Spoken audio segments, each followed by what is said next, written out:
Hello, Athon fans and Noret Flood fans. There's probably a lot more of those specifically than Athon fans right now. My name is John Chambers. I work with Athon, and we have some new releases today to talk about. And then we are talking with the amazing Noret Flood, who, when you're a fan of an author, you are always nervous that they're just as cool in person as they seem like as an author. And Noret is. I got to play with D&D with him the other night, and he was a blast. I'll tell you. So I think it's on the YouTube channel if you want to check it out. He threw fireballs and blew up his own party, but he was a kobold, so you're supposed to do that kind of stuff. So up first we have Traitor by Devin C. Ford. This is a post-apocalypse in the Wasteland series. Book one was Hunter, and it had some great reviews. I'm going to read one right now.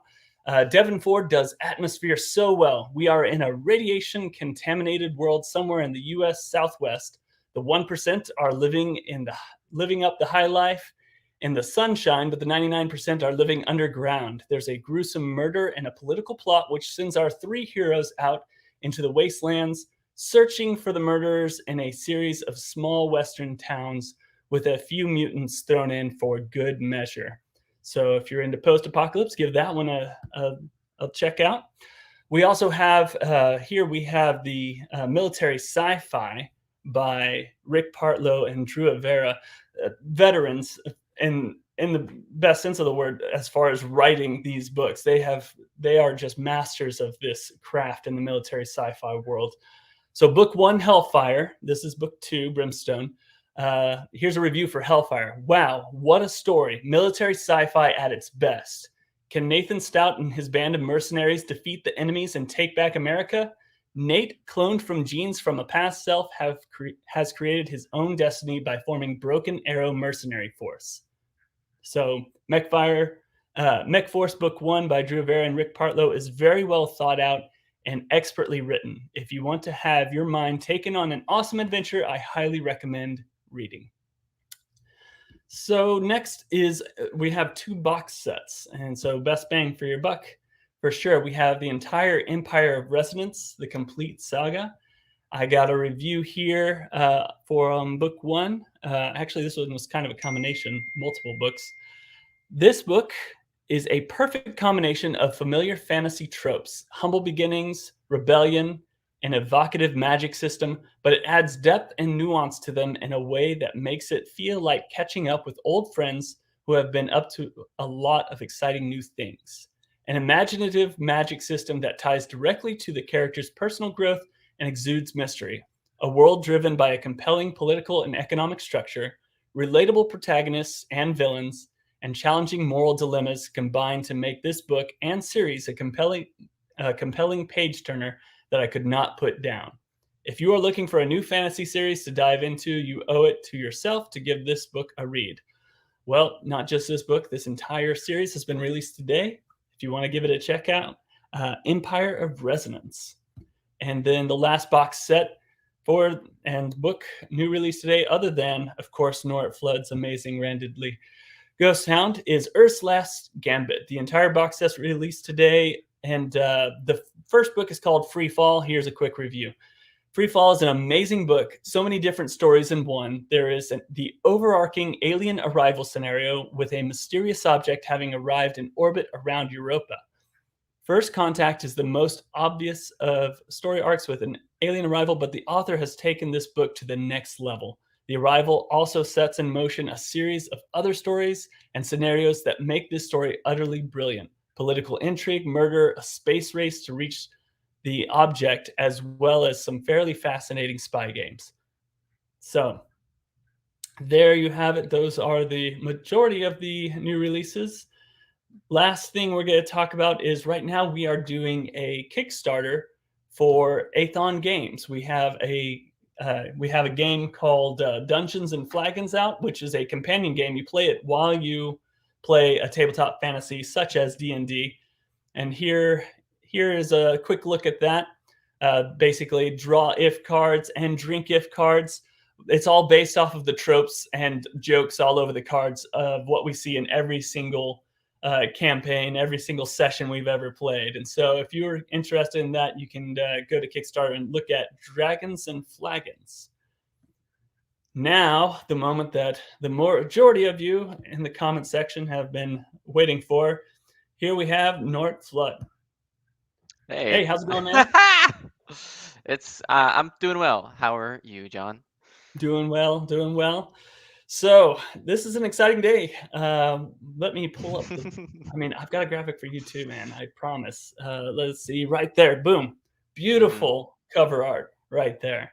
I mean, action, adventure. Noret Flood, aka Puddles, Uh-huh. 4263. It gets a little confusing when you actually officially publish something to Amazon, and but it's pretty cool. I like the fact that Puddles 4263 is right there, smack in the front of your book. So, Yeah, what do you right? think, man? Like I have to live with that for as long as these books come out. Dude, embrace your roots. Embrace your roots. If I had, Chai Guy 85, my old screen name posted on the front of my book, at first I'd be like, but then it'd be like, oh, then you know what? I'm glad there's some memories tied with that handle. No, it's true, and I see a lot of the other newer authors coming up through Royal Road who have like chic names, and I'm like, oh no, you you have to pull it directly from your screen name at like AIM to really Yeah, enjoy it. I'm literally in that debate right now. It's like, should I go with Oh, a pen name that is comedic in nature, seeing as I'm doing comedy, or should I just uh, just go with something more traditional? So, um, I know your camera is cutting in yeah, and out, but I should fix it if soon. I can still hear me, we can continue, and we'll see if hmm it magically reappears. Yeah, like that. So, Boo. there's a lot of people that are likely going to watch this that have no clue. I mean, most of the people in the comment section right now, man, there's people that I think I saw Whale was here at like 3 hours ago, excited Yeah. to talk to you. They definitely know what Randidly Ghosthound is. Chops to you, Whale, for being so committed to waiting around that long for us. I guess timing issues, but tell us a little bit about Randidly Ghosthound. Sure. Yeah, Randidly is a story about a college student who is sort of like I'm hesitating slightly because I changed the his backstory a little bit when I rewrote it. But a college student is struggling with where he is and doesn't really feel like he belongs. And then the system arrives, and the system is sort of this alien force that comes to worlds and provides them with magic and monsters, and in exchange, like mines their ideas and like takes some inherent value out of the world. And so the story follows Randidley as he struggles to survive, get stronger, and rebuild society now that things have collapsed under this alien influence. Yeah. Would it be right? I mean, there's a huge wave of lit RPG right now. Its popularity is becoming, I know to many of the fans, unfortunately, it's becoming a little bit more mainstream. But I think that's a benefit. I think it's like these are some fun stories, and I think it struck at the right time too. This popularity with, the world going to shit. It's like there's an aspect of let's. I'm stuck in my house. I want to escape, and lit RPG is a great place to go. hmm Would it be fair to say that you're one of the influencers that kind of helped bring this all about? I mean, you were early to the Royal Road game. I mean, uh, you and a couple other people are sort of some of the lead names that I'm hearing in the circles. Yeah, I probably was very early in terms of English lit RPG. Of course, there were other influences that like the New World, which was referenced in the comments earlier, was like one of the big first one that I ever read. Um, but I mean, I'm almost surprised by how well the genre is doing. I think part of it is the a rise in genre fiction, which lit RPG is probably genre fiction, and Mhm. also like the I don't know the gamification of the world, tech companies adding notifications. Like people are more familiar with lit RPG things, even if they don't know it, because they now get notifications for everything. Yeah. Yeah, it's kind of funny. It's like probably in the near future, everyone will get a little blue box in front of their face whenever a notification pops up with some kind of glasses tech or Yeah, yeah, yeah. such. I mean, I was a big fan of. I think I know what you're talking about. I was a big fan of There was a couple of like the online like web novel mangas and stuff like that, the gamer and stuff like that have been going on for a while. That's what first led me to finding stuff like this, Mm-hmm. more stuff English based rather than translated. But there's some really cool inspirational stuff out there. What made you fall in love with lit RPG specifically, though? What made you think this is the genre Uh, to write in? Ooh, such a big question. Before I wrote lit RPG, I spent a lot of time designing like D&D-esque systems. Hmm. And so I had a lot of experience going through and DMing for my friends who were too lazy to do anything but play. So I ended up DMing. And so I really liked making the systems. And then I read a lot of fantasy growing up. And then when I got into translated stuff, I started eventually gravitating towards things like wow, like weed. What is Royal Road named after? The Korean novel. Ugh, I can't remember. But Oh, um, I think I know what you're talking about. It's Moonlight Sculptor. Moonlight Sculptor, Legend. Yes, Legend of the legendary Moonlight Sculptor, Moonlight and I Sculptor. read that, and I saw Royal Road. I didn't actually realize they were directly potentially tied together So yeah, Royal or Road was inspired. originally a LMS translation site, which is how I found it. Interesting. Yeah, I am getting educated here, unlike I thought I would. Yeah, we got a bunch of people like legendary Moonlight Sculptor. yeah. It's Oh just a yeah, little that delayed. one was Yeah. fascinating. I think I just recently saw that they're not going to do any more of the not going to do any more of the illustrated novels or anything like that. It's anyway. I was always a purist that only did the actual novels. But and then we have things recently like solo leveling blew up. Like Yeah. what got an anime? The Slime Tensei Kumo got an anime. Like there, Did, did you see the web novel The Gamer? Literally The I Gamer. did. I've read The Gamer. Yeah. Yeah, he literally just like picks up a pencil and puts it in his inventory, and I love that concept. It's a lot of fun. It's a very fun genre. It's funny. It's like I've reread the same story so many times, redone by other authors, and I'm still entertained by it. I Yeah. think uh, what is it? Tales of Demons and Gods or Tales of Gods and Demons. I always get it confused. That's one of my favorite ongoing ones that seems to keep up with its longevity, keep up an interesting story because Hmm. you turn around and you find something new. What is that thing? You turn around, you find something new. What is that thing? And then you learn something, and there's always a new mystery being added, but it's almost like thrown in there like a little seasoning. It's like, here's something. So Yeah. so that's It's something we can learn from. So longevity is hard. I believe it. I believe it. You've been going 4.5 years, Yeah. Yeah. and finally February I getting started published. writing. Yeah, right. 4.5 years writing the same story with a lot of a lot of success, and then now we have a beautiful cover. Oh, there it is. Now we have a Hmm. beautiful cover with a name and a face, and a new name for the author. So, Yeah. and how many of these at this pace? How many books would there be? At least 20 because they ended up being like 100 chapters. And what chapter am I on? Like 1915 or something is what the modern thing is. And I probably need another 200 chapters to finish. I do have an end plan for Randidly. It's just been um, sort of a struggle to like bring everything into alignment for that to happen. Goodness. Yeah. I just announced 2 box sets we're releasing today. It sounds like when we finally get to yours, we need a new name for it, a shelf set.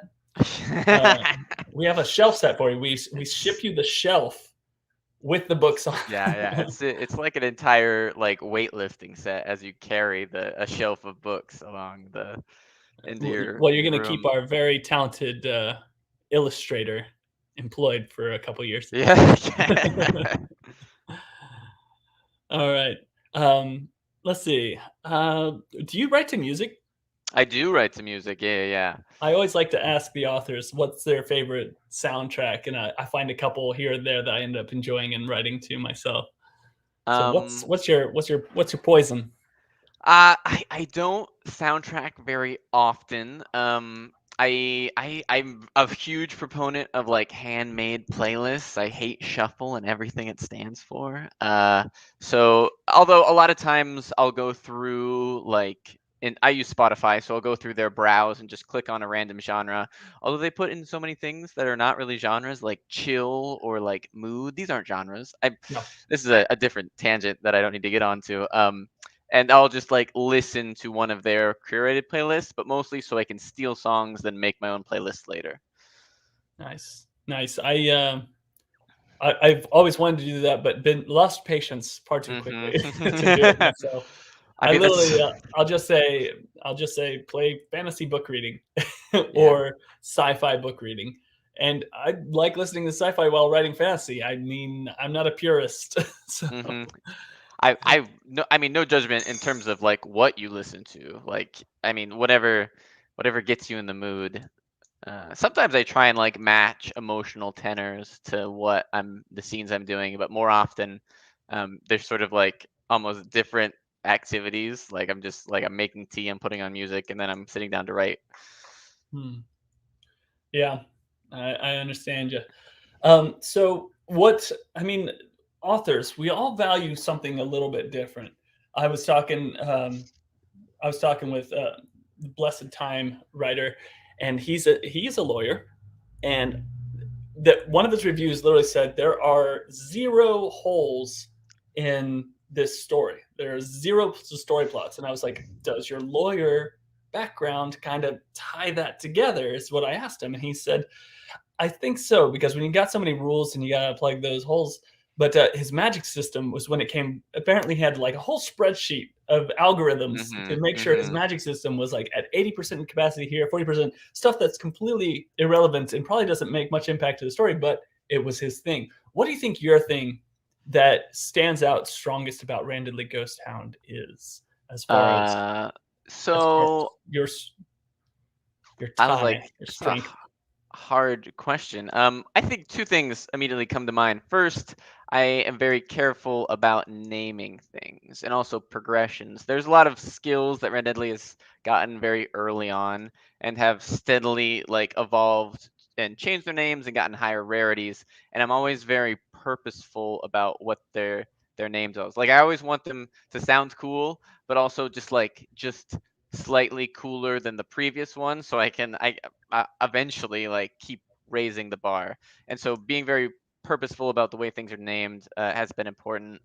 And the other thing is I like I mean I was like I just have a great sense of cool. I don't know if that's the right.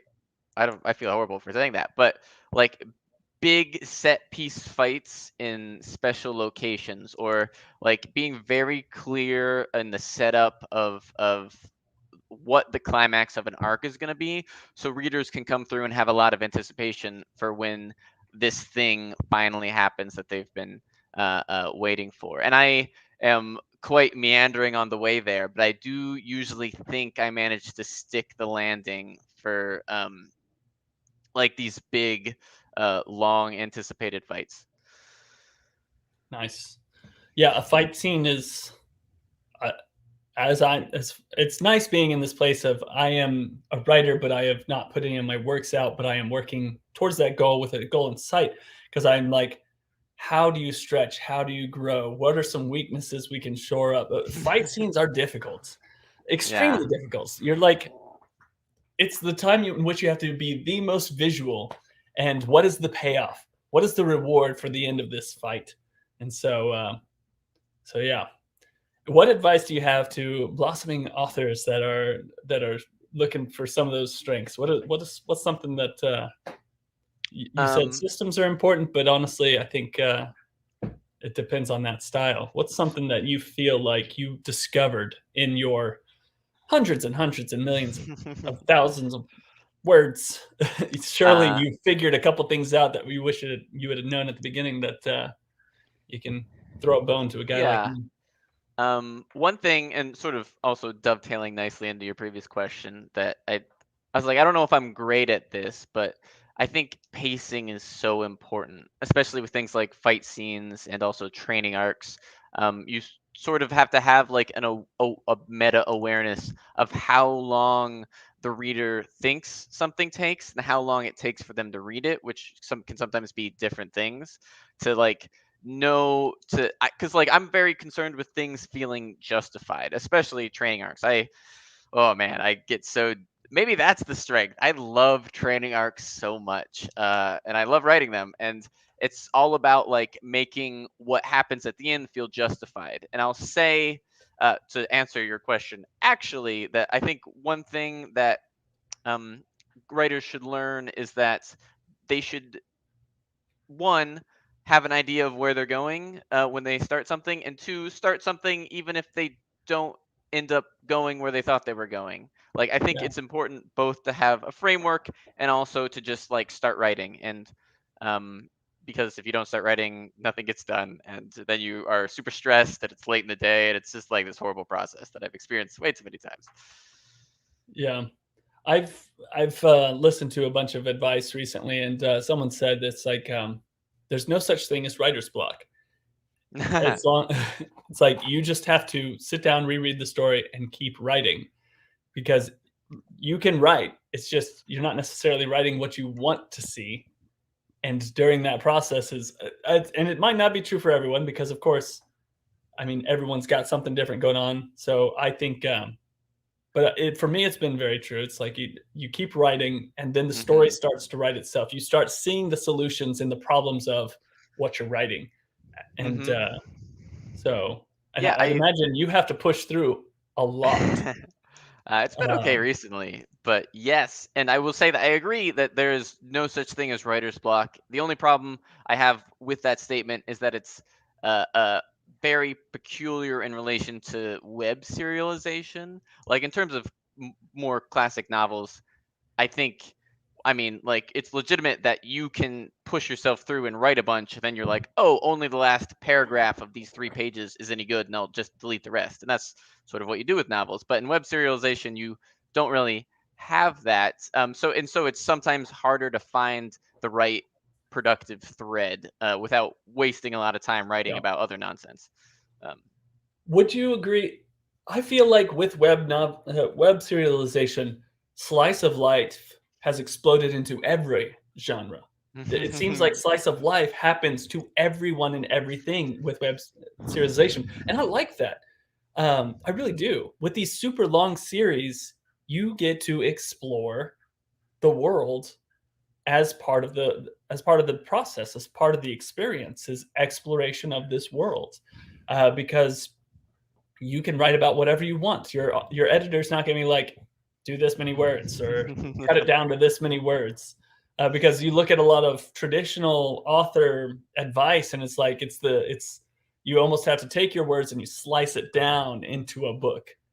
We don't have to do that, and I think it makes for a more rich, rewarding reader experience. Uh, you're growing and having a relationship with these books almost. uh, yes, I definitely think you're correct, and I appreciate good slice of life as well. I think, I mean, it comes down to pacing. That slice of life is this sort of like it fits in this nice niche where it is world building and character interactions that are often very satisfying, while also like giving readers a break from like fights, escalations, like tension, just like enjoying characters interacting. Yeah. Yeah, and the comments are showing that they're kind of agreeing this. I like this comment. It's great to fill in the downtime of characters. Otherwise, it makes your character seem inhuman by pure stress handling. Agree. Um, so man, I mean, you got a lot of work in front of you. Is there, let's get past these next 200,000 words and randomly. Let's say we get past finally, publishing 19 more books. What do you want to see next? Is there any stories that you've been itching to get to? I do have some tentative notes for what I wanted to do for my next series, and I also have a couple of more lit RPG ideas, and I've also made some certain promises to people about revisiting an old story and maybe rewriting it. Um, uh, to I see Bruce in the comments asking if there is going to be a spin-off. Actually, I always this was a joke, but that I might follow through with it. I always planned on Randidly being the first part of a two-part series, but I would wait a long time after I finished this, probably before I return to that universe and wrap up that. Because Randidly Ghosthound was the nickname of one of my best friends growing up, and I also had a nicknamed character with a horrible, horrible name um, that would be the star of the next series. But we'll see. We'll see how that goes.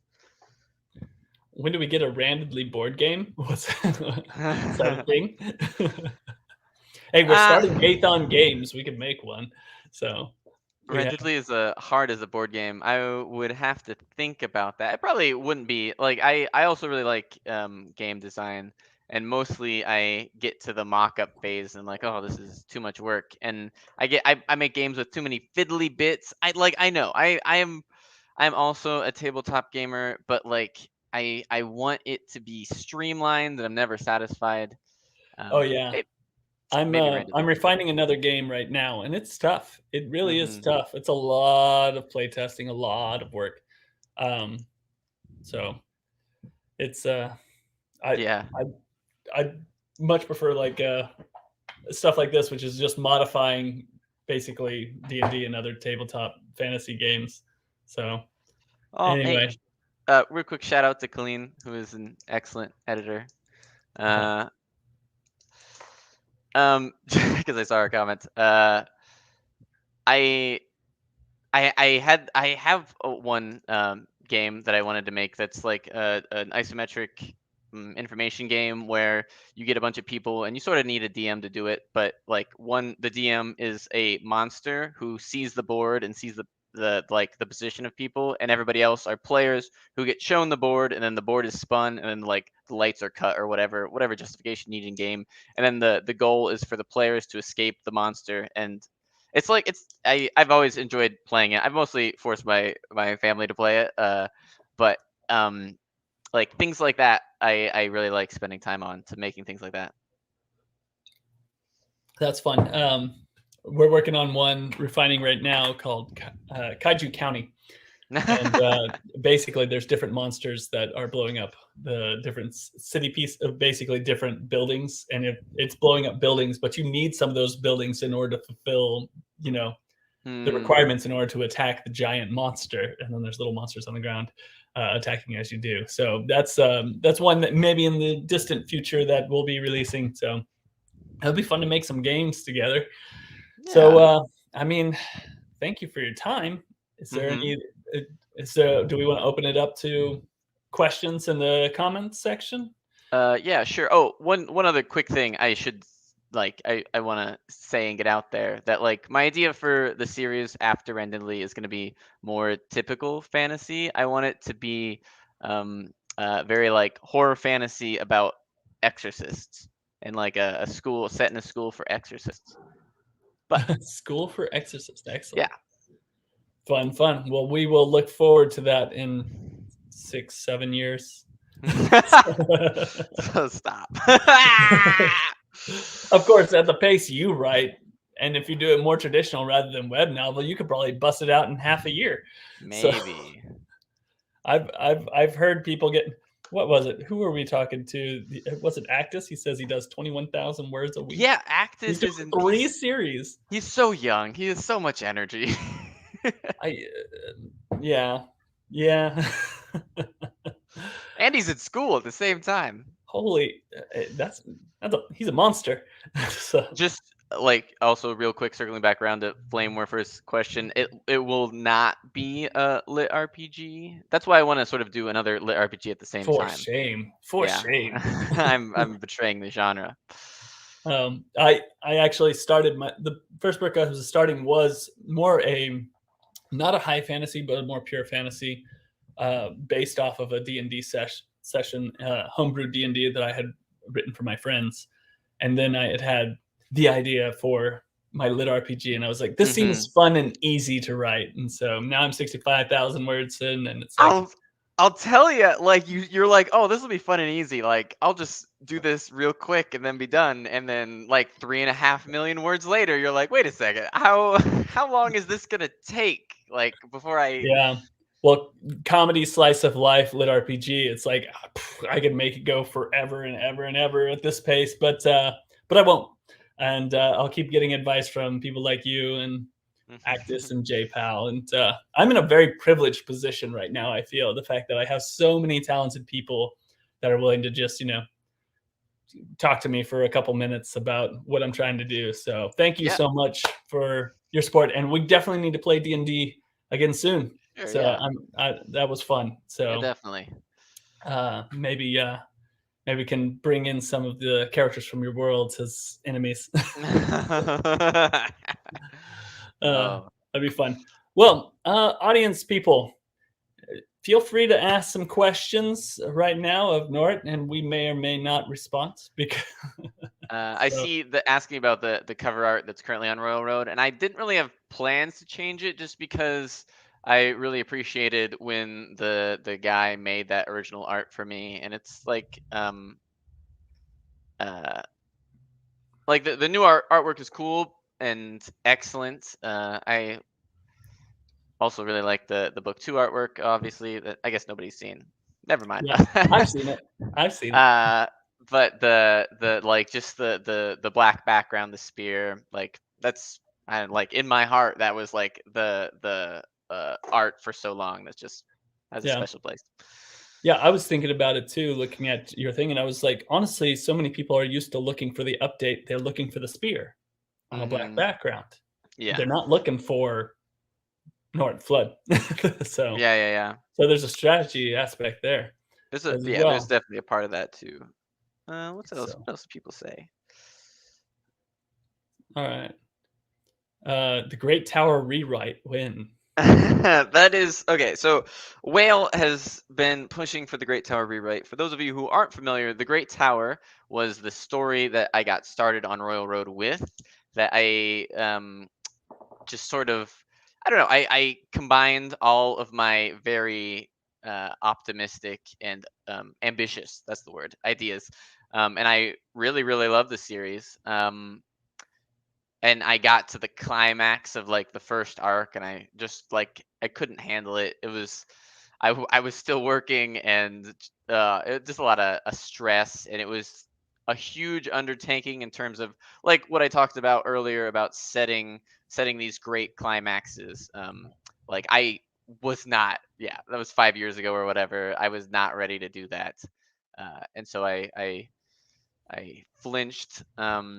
And I have rewritten a couple of the early chapters, but it's hard to get into other things while I'm doing Randidly. It just takes up a lot of my time and thoughts, and especially now that I'm also sort of on the side, like looking at the books. Like I think it would be easier just to wait until I'm done with one of these things before going back to it. Yeah. We got a suggestion, Randidly Ghosthound manga. So Orc Chef, I think that is Actus, Orc Chef. Yeah. I More think sure. there's been, I mean, this would be pure speculation, but there has been talks with different artists about getting some graphic novel full type stuff made. Yeah. But It's I don't know. this is not. Yeah, I'm very distantly related to this. Like if it would happen, it would be really cool. Because I have read so much manga. I mean, that's how I got. Like, if you want the real entrance into lit RPGs, it was from reading manga and then not getting it fast enough. So I switched to light novels, and then from there, it just like exploded out through translated works. We got Fernando saying hello. Hey, Yes. Fernando. Fernando is one of the most immensely talented artists I have ever seen. And he's our He's our Athon go-to for artwork. Did he do Fernando? Did you do the cover Randidly? I forgot to check. I'm sure he was fully capable if he didn't do it. I've seen such amazing high-level work.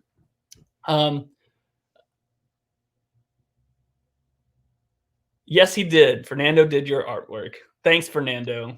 You're awesome. He also did the artwork for Dungeons and Flagons, which is a lot of fun. I don't know if y'all got to see some of the cover work for this. So absolutely gorgeous stuff. And he just busted out so fast. He's amazing. With the recent Royal Road updates, you can keep the cover, but add a new cover as a book-specific cover. There's a question mark. I guess that wasn't a statement. So there are a lot of updates coming to Royal Roads, and I think they even have a app coming out.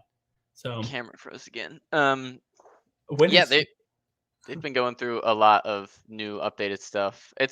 I was like, I don't know if I should admit this, but there's a Railroad Premium, and I never got into it because it came out like 2 years into when I started working, and at that point, I was like, well, I just do what I do. So, but like there are a lot of like really valuable features. I've talked with the other authors like Actus and Zogarth and Shirtaloon, and like they all seem very pleased with the powers that they can use. I crashed again almost immediately.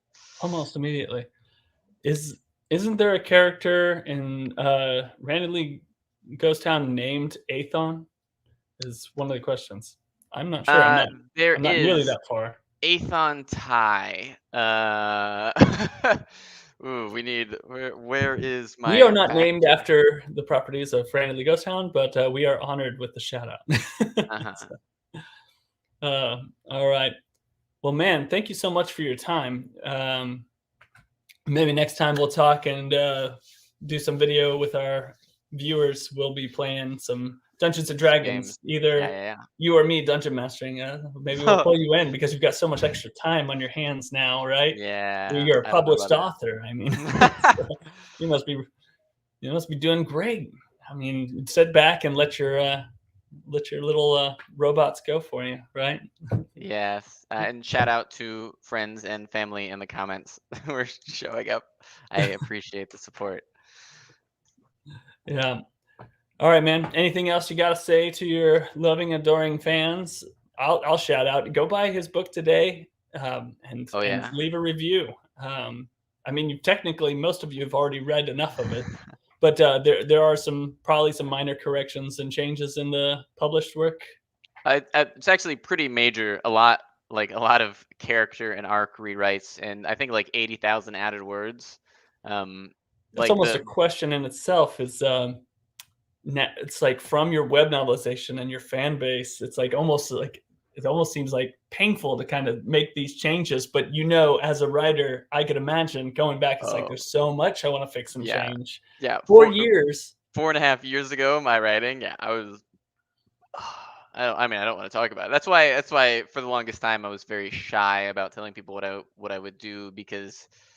When I was 1,500 chapters deep in Randidly, and I'd look at the original couple portions, I was like, people have to get through some good, but also then there are some rough patches early on where I wasn't as good as keeping plots together and things.